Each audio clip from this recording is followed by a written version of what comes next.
కృష్ణ గారు అబ్బాయి అనే నేను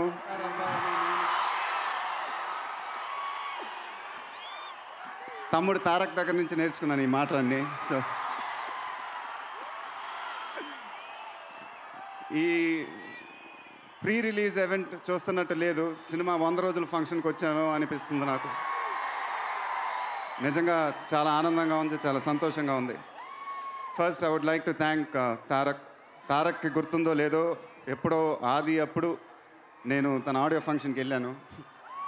మళ్ళీ ఇప్పుడు తన ఆడియో ఫంక్షన్ తన ఈ ప్రీ రిలీజ్ ఈవెంట్కి రావటం నిజంగా చాలా ఆనందంగా ఉంది. It's an amazing gesture. I think ఇక నుంచి ప్రతి ఫంక్షన్లు ట్రెండ్ మారుద్ది, అందరు హీరోలు వెళ్తారు. ఎందుకంటే మన ఇండస్ట్రీలో ఉన్నది 5-6 పెద్ద హీరోలే. తిప్పి కొడితే ఒక్కొక్క సినిమానే చేస్తాం ఏడాదికి. అందరు సినిమాలు ఆడితే ఇండస్ట్రీ ఇంకా బాగుంటుంది. మేము బాగానే ఉంటాం, మీరే ఇంకా బాగుండాలి. ఈ సినిమా ముందు శివ గారికి థ్యాంక్స్ చెప్పుకోవాలి. ఎందుకంటే ఆయన నాకు ఒక అరగంట సేపు ఈ సినిమా చెప్పినప్పుడు, క్యారెక్టర్ చీఫ్ మినిస్టర్ అని చెప్పినప్పుడు నాకు చిన్న భయం వచ్చింది. ఎందుకంటే రాజకీయాలు నాకు సంబంధం లేదు అసలు.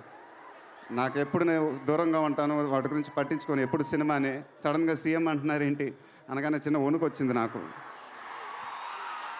బట్ ఆయన కథ చెప్పినప్పుడు ఒక ఇన్స్పిరేషన్గా ఫీల్ అయ్యాను. ఈ సినిమా షూటింగ్ చేసేటప్పుడు కూడా చాలా నేర్చుకున్నాను. I think this is my finest performance ever and I'll always cherish this, sir.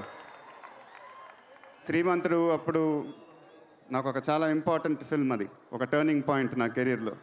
మళ్ళీ అదే టర్నింగ్ పాయింట్ నా కెరీర్లో మళ్ళీ వచ్చింది. మళ్ళీ భరత్ అనే నేను రాబోతుంది, అది కూడా మళ్ళీ శివ గారే ఇచ్చారు. థ్యాంక్ యూ సార్, మీకు ఎప్పుడూ రుణపడి ఉంటాను. Thank you so much.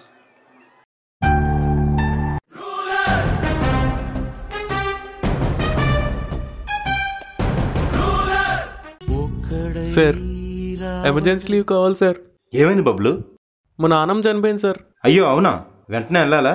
వెళ్ళాలి సార్, తప్పదు సార్. నేనంటే చాలా ప్రాణం సార్ మా నాన్నమ్మకి. సరే వెంటనే బయలుదేరు. Thank you sir. ఆగు సార్ 5 నిమిషాలు మౌనం పాటించు.